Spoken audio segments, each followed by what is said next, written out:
त्यांना काय सांगाल, तुमची मागणी काय आहे? वंचित बहुजन आघाडीचे सर्व श्रद्धेय बाळासाहेब आंबेडकर यांनी 19 तारखेला एक सायंकाळी 5 वाजता पत्रकार परिषदेमध्ये 4-5च्या दरम्यानमध्ये सर्व विद्यार्थ्यांना व सर्व संघटना व सर्व राजकीय पक्षांना आव्हान केलं होतं की दिल्ली ते जंतर मंतर लोकशाही पद्धतीने घटनेच्या कलम 19 अ व ब नुसार आपल्याला संविधानिक अधिकार आहे. आपल्या निशस्त्र एके जागी संविधानाने आपल्याला हक्क अधिकार घेण्यासाठी आंदोलन करण्याचा, उपोषण करण्याचा, त्याला कुठंतरी कालिमा फासली गेली होती.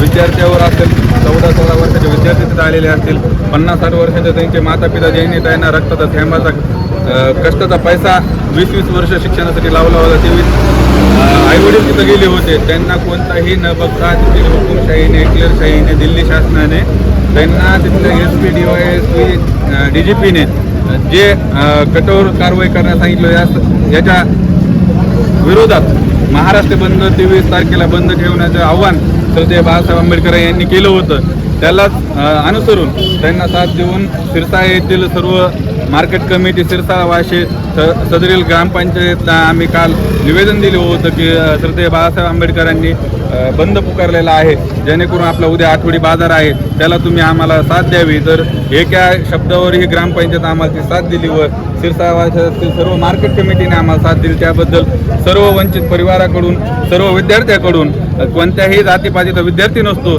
याचा सर्व दखल घेता सर्व मार्केट कमिटीने स्वपूर्तीने स्वतःहून आज मार्केट बंद केलेलं बघत आहात. येणाऱ्या काळामध्ये आपण मागण्या मान्य नाही झाल्या तर पुढील आंदोलन दिशा काय असणार? जर आज अभिजित दिपके असतील, सोनम सर असतील, हे दोघंही उपोषणाला बसलेले आहेत. त्यांच्या मागणी ही रास्त आहे, जेणेकरून अगोदर प्रथमतः नेटचा पेपर फुटला होता, त्या कारणास्तव आपण ज्या पेपर फुटीमध्ये जे सामील होते त्यांना कठोर कारवाईची प्रथमतः मागणी केली होती. त्याच्यानंतर कोणताही आक्षेप न घेता मग आपण केंद्रीय मंत्र्यांना राजीनाम्याची मागणी केली होती की तुम्ही कठोर कारवाई करून त्यांचा राजीनामा घेण्यात यावा. पण तेही न होता हुकुमशाहीने, हिटलरशाहीने एक खुर्ची वाचवण्यासाठी सर्व केंद्रीय BJP सरकारने पूर्णपणे त्याला पाठिंबा देऊन त्यांची खुर्ची वाचवण्यासाठी लाखोंच्या विद्यार्थ्यांवर लाठीचार्ज केला. तर त्यांना सांगू इच्छितो की इथून पुढे जर हे राजीनामा न घेतला तर आज एक अभिजित दिपके असतील, सोनम सर असतील, उद्याच्या सिरसा येथील विद्यार्थी संख्या जंतर मंतर उपोषणाला पाठिंबा देत सर्व आम्ही हे अन्न त्याग, पाणी त्याग करून उपोषणाला तिथं जंतर मंतर काल मनोजदादा जरांगे पाटील असतील किंवा अनेक खासदार आमदारांनी तिथं भेटी दिल्या, त्याबद्दल काय सांगतात? संघर्ष योद्धा माननीय मनोज जरांगे पाटील ज्यांनी दाखवून दिलं की आपण संविधानाच्या नियमाने कलम 19 नुसार आपली मागणी जर रास्त असेल, जर त्याला आपण उपोषण असेल किंवा आपल्या मागणीच्या कायद्यानुसार आपण ती पुढे घेऊन गेला त्याला न्याय भेटू शकतो. ही संविधानाची ताकद त्यांनी मागील काही वर्षामध्ये सर्वांना दाखवून दिली आहे. त्याचप्रमाणे त्यांनी दिल्ली ते जाऊन मनोजदादा जरांगे पाटील असतील, आम प्राथमिक असतील किंवा इतर जे की विद्यार्थी हितचिंतक उशिरा का व्हायना त्यांना जाग आली होती, प्रत्येक जण तिथे जाऊन त्यांना भेट देऊन आलं. त्यांना पुन्हा सांगू इच्छितो की मनोजदादा जर आज एकटे असतील तर उद्या त्याला महाराष्ट्र ही आमचा क्रांतीची भूमी आहे, महाराष्ट्र क्रांतीभूमी आहे, ही सर्व महाराष्ट्रकर आम्ही तिथं उद्या त्याला दिल्लीला येऊन धडकल्याशिवाय राहणार नाही.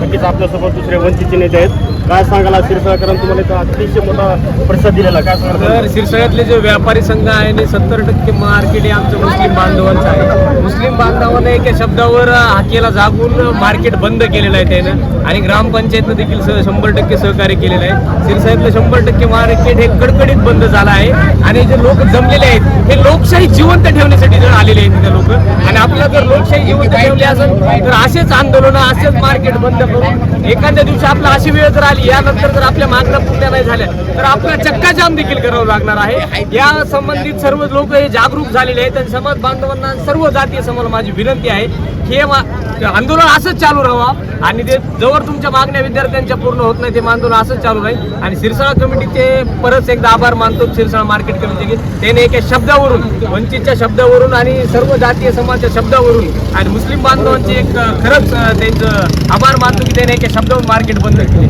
आपल्यासोबत दुसरे काय हे भाजप सरकार नेमका विद्यार्थ्याचे प्रश्न असतील, ओबीसी मराठवाद असेल किंवा अनेक विद्यार्थी असतील, काय सांगाल याबद्दल भाजप सरकारबद्दल? मी आताच थोड्या वेळाखाली म्हणलं की सोनम वांगचुक सर ते गेल्या दिवसापासून दिल्ली या ठिकाणी उपोषणाला बसले होते. का बसले होते हे बऱ्याच लोकांना माहिती नव्हतं, परंतु ते विद्यार्थ्यांच्या न्याय आणि हक्कासाठी बसलेले होते हे सर्वांना माहीत झालं. कधी माहीत झालं? 20 दिवसापर्यंत. 20 दिवसाच्या पूर्वी त्यांना निवेदन दिलं. मग सरकारनं 20 दिवस काय केलं? केंद्र सरकारनं 20 दिवस काय केलं? त्या जंतर मंतरवर त्यांच्याकडे कसल्याही प्रकारचं लक्ष दिलं नाही. परंतु ज्यावेळेस त्यांची तब्येत खालावली, मित्रांनो, 20 दिवस उपोषणाला बसलं म्हणजे काही साधा आणि जोक नाहीये. त्यांना कुठलीही म्हणजे माणुसकी नाही आहे सरकारला. हे म्हणजे हरवलेले माणुसकीतलं सरकार आहे असं म्हणावं लागेल या सरकारला. मग मला म्हणायचंय, हे विद्यार्थ्यांसाठी बसले होते, नंतर त्यांना कशा प्रकारे पकडलं, कशा प्रकारे काय केलं हे सर्वांना माहिती आहे. त्यानंतर दीपक भैया हे आपले तिथं उपोषणाला बसले.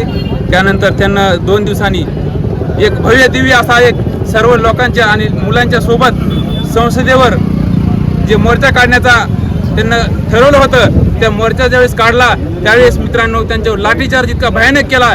ज्या मुली होत्या, जे मुलं होते, ते अक्षरशः आज खेड्यातल्या जे गावातल्या जे महिला आहेत, 60 वर्षाचे वयोवृद्ध लोक आहेत, ते देखील म्हणतात की इतकं लेकरांना मारायला नाही पाहिजे होतं. आणि तुम्ही जर जनावरांपेक्षा जर जास्त तुम्ही मारतात. आणि मी एक तर व्हिडिओ बघितला, त्या व्हिडिओमध्ये एक मुलीच्या छातीवर पाय देऊन तुम्ही तिला असं वडण्याचा प्रयत्न करता. आणि ही तुमची माणुसकी ह्याच्यापेक्षा रावण बरा होता तुमच्यापेक्षा, असं मी ठणकावून सांगतो या ठिकाणी.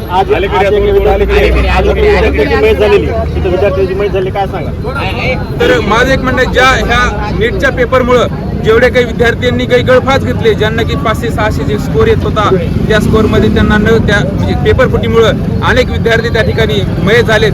या सरकारनं अशा विद्यार्थ्यांना सर्व घरचा खर्च भागून त्यांची जे म्हणजे त्यांचं जे घर जे आहे, त्यांना आर्थिक जे प्रश्न आहे त्यांचा सोडवा. त्यांना कमीत कमी 50 लाख रुपये प्रत्येक विद्यार्थ्याला, ज्यांचा मृत्यू ह्या तुमच्या पेपरमुळे झालाय, ज्या तुमच्या ह्या करारनाम्यामुळे तुमचा मृत्यू झालाय, तुम्ही 1-1 कोटी रुपयाला पेपर विकता.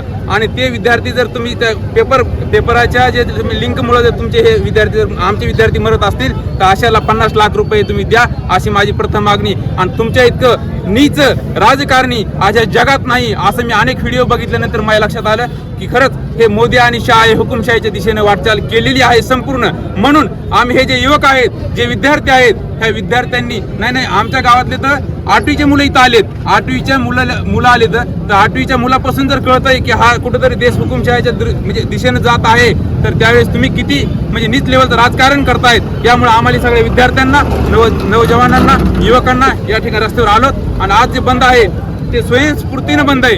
यानंतरचा जे बंद असेल, जे कुठलंही आंदोलन असेल, ते मी ठणकावून सांगू शकतो की आमच्या छातीवर जर तुम्ही गोळ्या जरी झाडल्या तर आम्ही माघार हटणार नाहीत. असे आम्ही युवक, भारताचे युवक आहेत. पुढील आंदोलन दिशा काय असणार? जर सरकार तुमच्या मागण्या मान्य नाही केल्या, पुढील तुमचं आंदोलन दिशा काय असणार? आमचं आज जे शांततापूर्ण जे आंदोलन आहे, जे आम्ही शांततापूर्ण जे बंद जे पुकारलाय, बाळासाहेब आंबेडकर साहेबांचे खरंच मी मनातून आभार मानतो की त्यांना वंचित बहुजन आघाडीच्या वतीने त्यांना जे बंद पुकारला, वंचित आघाडीच्या वतीनंच जे पुकारण्यात आला ते तिथपर्यंत जे राहिलं नाही. तर हा संपूर्ण जाती धर्मातील लोक, प्रत्येक पक्षातील, प्रत्येक ठिकाणचे, प्रत्येक सामाजिक कार्यातले लोक या ठिकाणी मनाने स्वतःहून म्हणजे या ठिकाणी आले आहेत. मग हे का आले तर तुमच्याविषयी चीड निर्माण झाली. मी मगाच सांगितलं की मी स्वतः तुम्हाला मतदान केले भाजपला, आणि माझ्या मनात जर एवढी चीड असेल तर तुम्ही किती नीच वृत्तीचं राजकारण करतो हे सांगायची तुम्हाला गरज राहिली नाही. मामू, आज शिरसाळकरांनी स्वतः दुकानं बंद करून या ह्याला पाठिंबा दिला, बंदला पाठिंबा दिला, काय सांगा? हे आमचं लेकराच्या शिक्षणासाठीच बंद पाडलं, चांगलं वाटायला मला. काय आम्ही अगर एवढं बंद करून बी पाठिंबा देत नसलं तर मग माणुसकीपणा नाही ते. आणि जे आता म्हणतात ते बेटी बचाओ बेटी पढ़ाओ, हाँ कैसा बेटी पढ़ाना कैसा बचाना, जब तुम खुद छाती पे पाँव रख के उनका ऐसा हाल कर रहे, हमारे रोंगटे खड़े हो रहे. ये नीच सरकार को तत्काल अर्धे तासात समजे जगाने एक होऊन जे हिंदू मुस्लिम शीख ईसाई समजे वाटावर येऊन हे सरकारला अर्धा तास बी लागणार नाही हटवायला.